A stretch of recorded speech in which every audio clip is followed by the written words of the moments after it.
Hello, good morning. I'm going to do a practice problem with you today that goes along with what we started on Tuesday. It's an equation that has variables on both sides.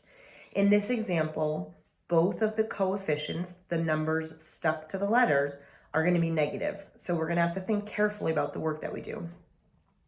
I actually want you to maybe pause the video in a moment because I'm going to do the first problem from your Google form. So it might make sense for you to do it with me, write down what I'm writing down, and then you have the first answer correct.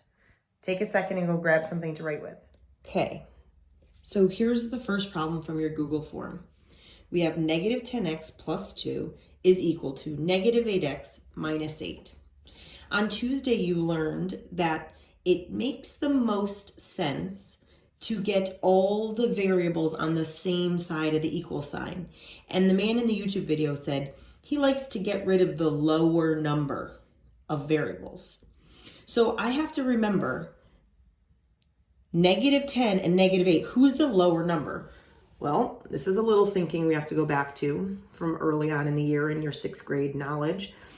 That negative 10 is less than negative 8 because it's farther away from 0.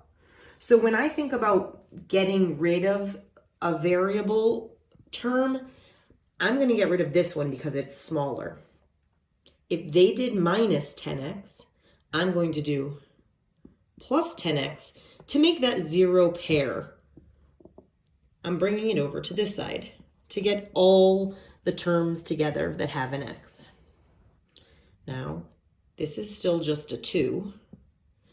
Negative 8 plus 10, same signs, add and keep, different signs, subtract, 10, 9, 8. Keep the sign of the stronger number, then you'll be exact. So positive 2x minus 8.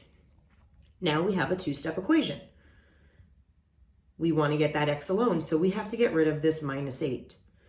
The inverse operation, or the opposite, is plus 8. That's a 0 pair. I have to do it to this side of the equation also. Now I have, this side is 2x, this side has 10. The last step to get that variable alone is to get rid of the 2.